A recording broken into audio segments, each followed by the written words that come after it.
यदा यदा हि धर्मस्य ग्लानिर्भवति भारत अभ्युत्थानमधर्मस्य तदात्मानं सृजाम्यहम् परित्राणाय साधूनां विनाशाय च दुष्कृतां धर्म संस्थापनार्थाय संभवामि संगमयोगे.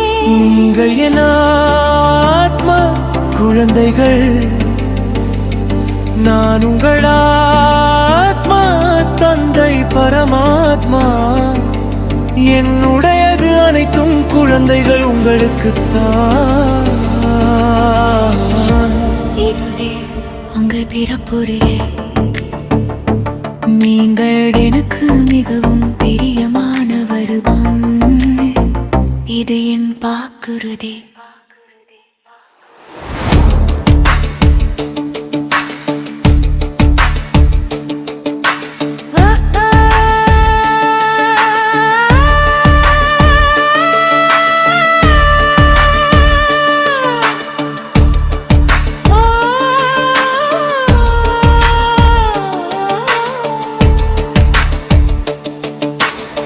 தர்மக்ஷேத்திரம் எனப்படும் குருக்ஷேத்திரத்தில் ஒரு காலத்தில் மகாபாரத போர் நடந்தது. ஆனால் சில நேரங்களில் அந்த போர் நம் உள்ளத்திலும் நடக்கிறது. சில சமயம் ஆசைகள் நம்மை கட்டி விடுகின்றன. சில சமயம் மாயை நம்மை சூழ்கிறது. அப்போதுதான் கீதையின் ஞானம் வெளிப்படுகிறது. ஆனால் அந்த தெய்வீக வார்த்தைகளை யார் சொன்னது? அது அர்ஜுனனுக்கு மட்டும்தான் சொல்லப்பட்டதா? இல்லை இல்லை, அந்த ஒலி ஒவ்வொரு ஆன்மாவிலும் ஒலிக்கிறது. அது மனித உள்ளத்தில் ஆழமான போராட்டத்தின் கதை.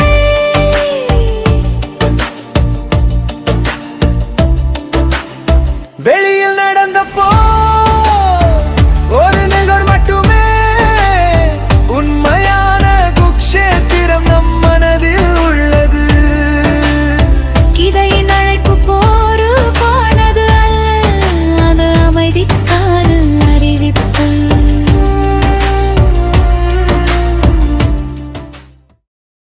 ஓம் சாந்தி. வாழ்க்கையில் அனைத்து சூழ்நிலைகளிலும் வெற்றி. இன்னைக்கு 5வது நாள் கிளாஸ். இன்னைக்கு கிளாஸோட தலைப்பு, இந்த ஆன்மீக வாழ்க்கையில் எப்படி நம்ம நன்மை நிறைஞ்சதாக மாற்றிக்கிறது, அதுக்கான கலையை பற்றி தான் நம்ம இன்னைக்கு தெரிஞ்சுக்க போகிறோம். இப்போ நம்ம பாடல்கள் கேட்குறோம்.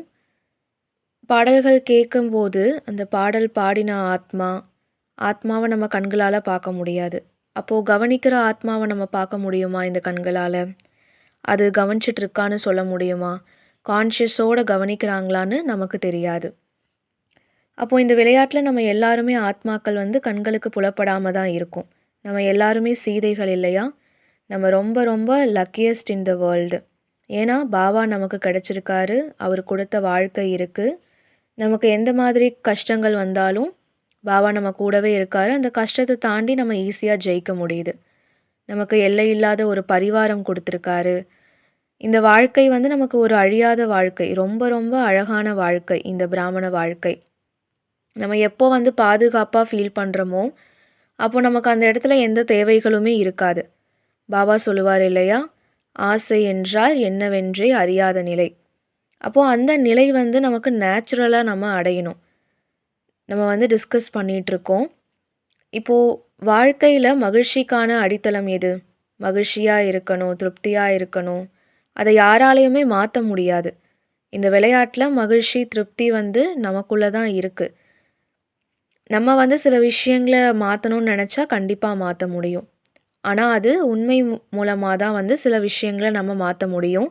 அந்த விஷயத்தில் யாராலையும் இன்டர்ஃபியர் ஆக முடியாது. ஏன்னா கடவுளால் நம்ம ஒவ்வொரு ஆத்மாவும் நேசிக்கப்படுறோம். நமக்கும் கடவுளுக்கும் இருக்கிற உறவு அழியாத ஒரு உறவு. அப்போ நம்ம எல்லாருமே சீதைகள் இல்லையா? ஆனால் இந்த ஒரு வாழ்க்கையில் நமக்கு மாயை ராவணன் நிறையா கன்ஃப்யூஷன்ஸ் வந்து ஏற்படுத்துது. நமக்கு நாமளே தான் வந்து நிறையா கன்ஃப்யூஷன்ஸ் ஏற்படுத்திக்கிறோம். நமக்குள்ளே இருக்கிற அந்த 5 விகாரங்களை தான் நம்ம மாயை ராவணன்னு சொல்கிறோம். அப்போ இந்த முழு கதையுமே எதை பேஸ் பண்ணி இருக்கு? நம்ம அப்பப்போ இந்த முழு கதையிலேருந்து நம்மளை விலகி இருக்காமல் அந்த முழு கதையில் நம்ம பற்றுதலில் மாட்டிக்கிறோம். நம்ம நேற்று கிளாஸஸில் பார்த்தோம் இல்லையா, நான்னு சொல்கிறது மாயை வந்து பல வழிமுறைகளில் வந்து நான்கிற வார்த்தையை வந்து யூஸ் பண்ண வைக்குது.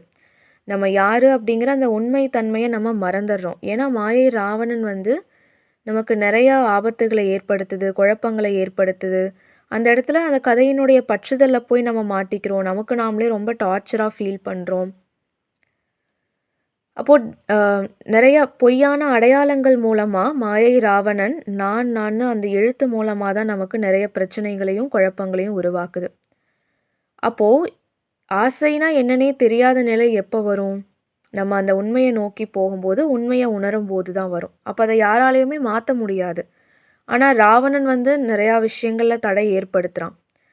அப்போது ராவணனுக்கு வந்து ஏன்னா எந்த ஒரு உணர்வு இல்லை வெக்கம் எதுவுமே கிடையாது. அப்போது நீங்கள் வந்து ரொம்ப எல்லை இல்லாத ஒரு பற்றுதலை வந்து நீங்கள் நடிக்கக்கூடிய இந்த நடிப்பு மேலே வச்சுட்டிங்கன்னா உங்களுக்கான ரிசல்ட் என்னவா இருக்கும்? சோகம் மட்டும்தான் கடைசியில் கிடைக்கும். ஏன்னா நம்ம எல்லாருமே யுத்த காலத்தில் நின்றுட்டுருக்கோம். பாபா சொல்லுவார் இல்லையா? அப்போது நமக்கு ஒரு சில ஐடியாஸ் இருக்கணும். அப்போ மட்டும்தான் இந்த யுத்த காலத்தில் நம்மளால் ஜெயிக்க முடியும். அப்போது நம்ம எந்த மாதிரி ஒரு கிரவுண்டை வந்து க்ரியேட் பண்ணியிருக்கோம்? நமக்காக நம்மளை நாமளே வந்து ஒருத்தருக்கு ஒருத்தர் எதிர்த்துக்கிறதுக்கான. ஏன்னா நமக்குள்ளே இருக்கிற மாயை ராவணன் அந்த 5 விகாரங்களை தான் வந்து நம்ம எதிர்த்து போராடுறோம் இந்த யுத்த காலத்தில். அப்போது ஒரு புது கலையை வந்து நம்ம க்ரியேட் பண்ணிக்கணும். நமக்குள்ளே நாமளே வந்து ஒரு புது கலையை க்ரியேட் பண்ணிக்கணும். அது வந்து நிரந்தரமாக ரொம்ப ஸ்டபானாக இருக்கணும். ஏன்னா நம்ம மாயை எதிரி வந்து எப்படி இருக்குது? ரொம்ப பலவானாக இருக்குது. அப்போது அதுக்கேற்ற மாதிரி நமக்குள்ளே அந்த ஐடியாவை க்ரியேட் பண்ணுற நம்ம எப்படி இருக்கணும்? ரொம்ப பலம் நிறைந்தவங்களாக இருக்கணும்.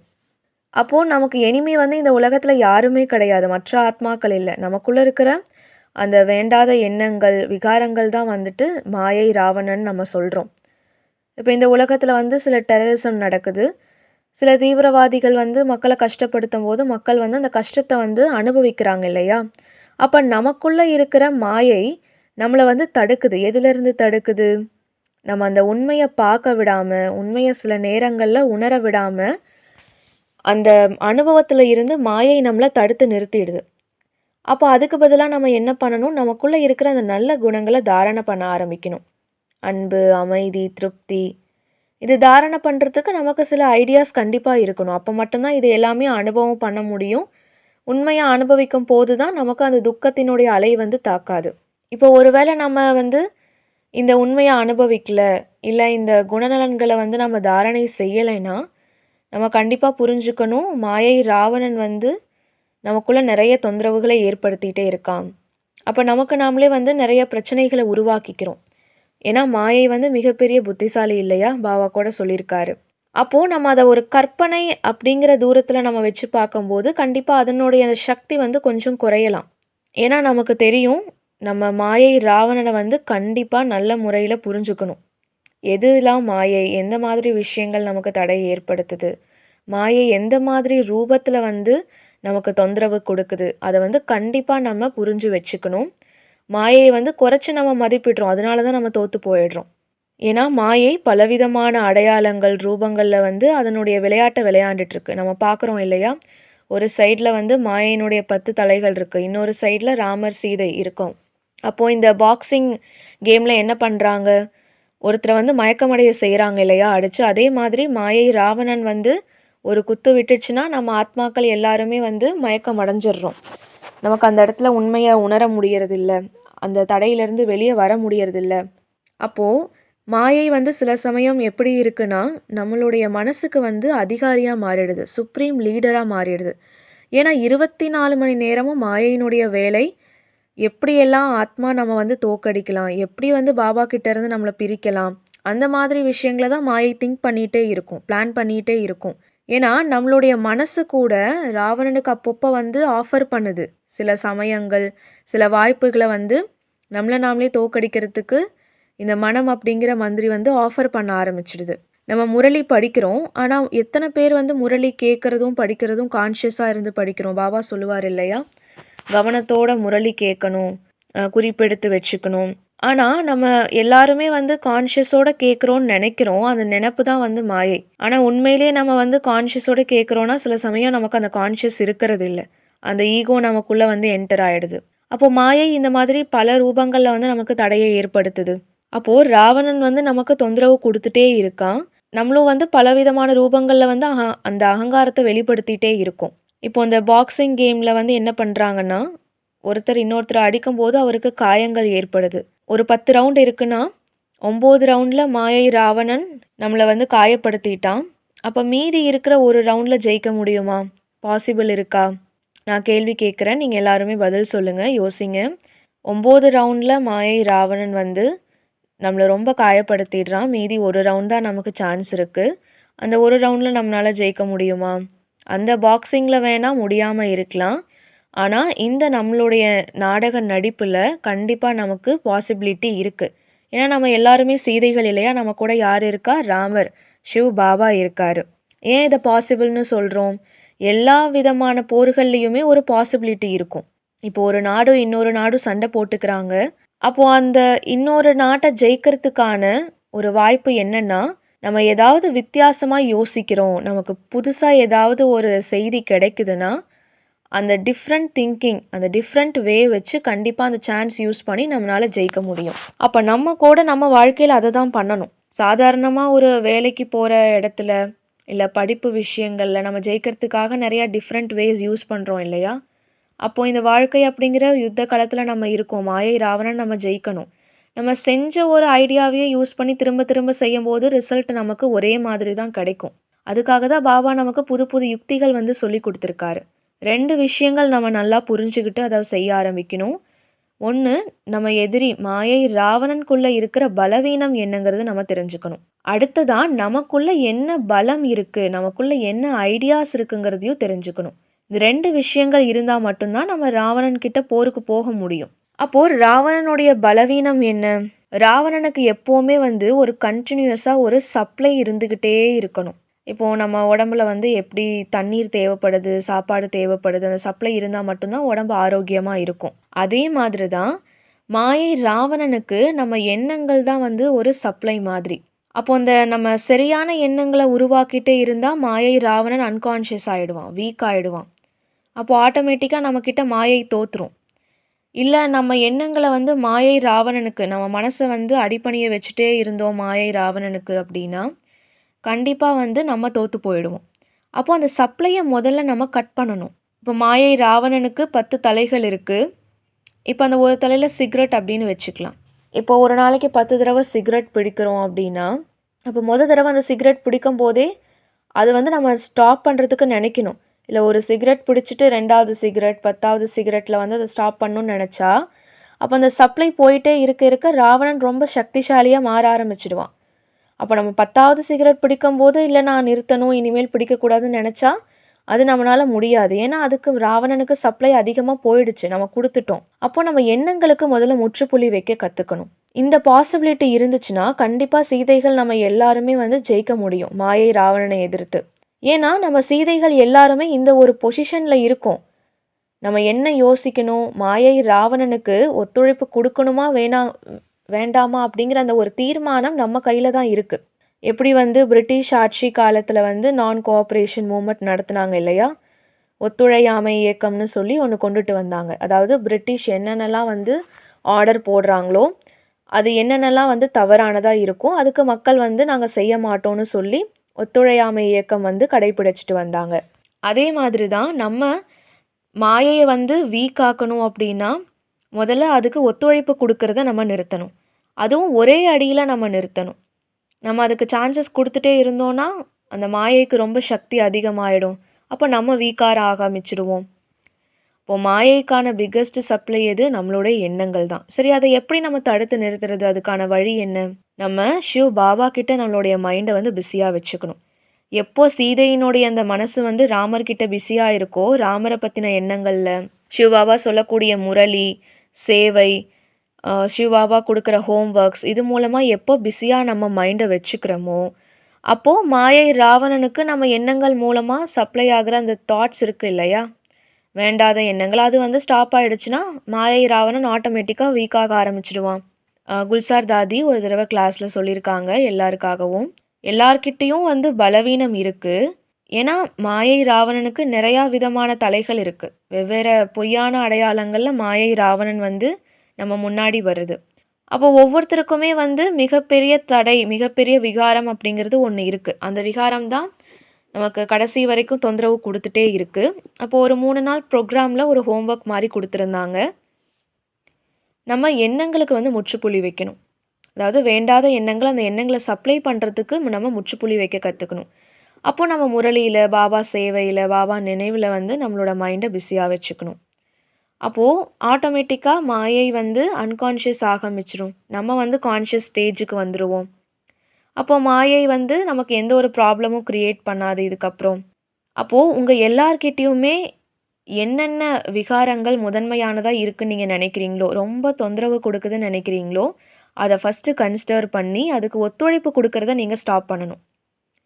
நம்ம நேற்று சில விஷயங்கள் பார்த்தோம் இல்லையா, மாயை வந்து எப்படி விதவிதமான தலைகளில் நமக்கு தடை ரூபத்தை கொண்டுட்டு வருது. அப்புறம் பார்த்துக்கலாம், பின்னாடி பண்ணிக்கலாம், அப்புறம் செஞ்சுக்கலாம். இந்த லேட்டர், பின்னர் அப்படிங்கிற வார்த்தையை நம்ம பயன்படுத்துகிறவும் அது மாயையினுடைய வார்த்தை. அதுக்கு பாபா என்ன வார்த்தை நமக்கு கொடுத்துருக்காரு ஆப்ஷன்? இப்பொழுது இல்லையேல் எப்பொழுதும் இல்லை. அப்போ இப்போவே செய்யணும், இல்லைன்னா எப்போவுமே முடியாது. அது பாபா சேவையாகட்டும். யூஸ்வலாக நம்ம ஒரு வேலை செய்கிறோம், வேலைக்கு போகிறோன்னா கூட அதை இப்போயே செஞ்சு முடிச்சிடணும்னு நினைப்போம் இல்லையா, அதை வந்து காலதாமதம் படுத்த மாட்டோம்.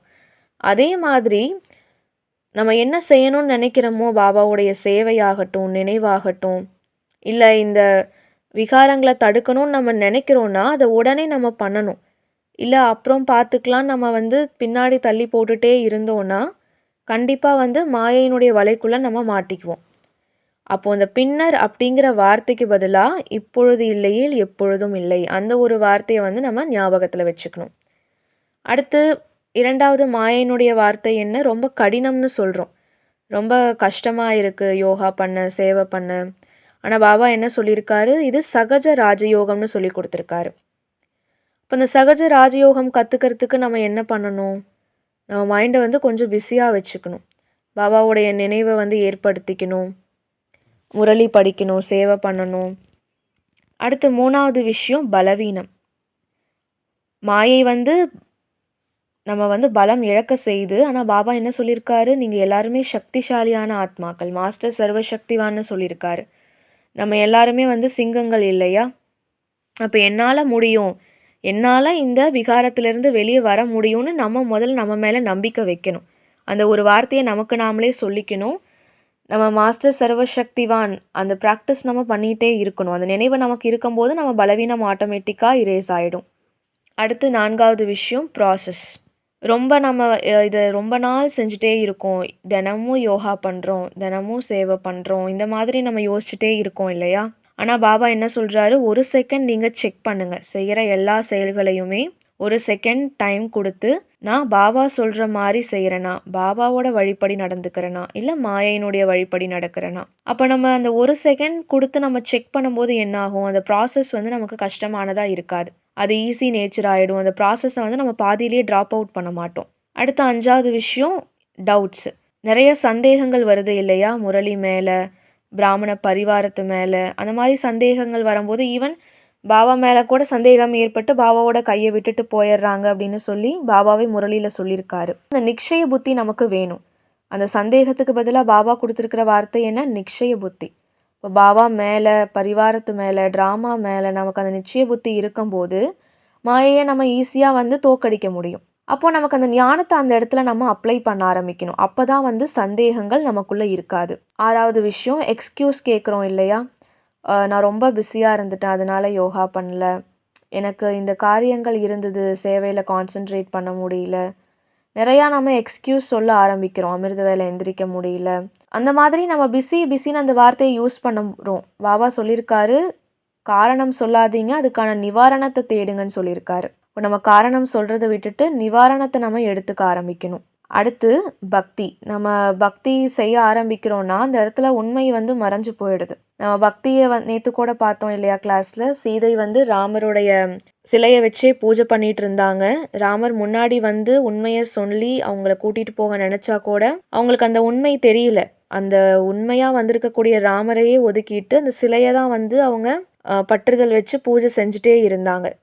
அதே மாதிரி தான் நம்ம உண்மையை வந்து உணரணும். நம்ம அந்த பொய்யான இந்த நாடக மேடையில் நம்ம நடிக்கக்கூடிய நடிப்பு மேலே அந்த பற்றுதலில் போயிடக்கூடாது. எப்போ நம்ம இந்த மாதிரி பாபா சொல்லக்கூடிய ஐடியாஸு ஸ்ட்ராட்டஜிஸ் ஃபாலோ பண்ணுறோமோ அப்போ மாயையினுடைய இந்த தலைகள் எதுவுமே நமக்குள்ளே இருக்காது.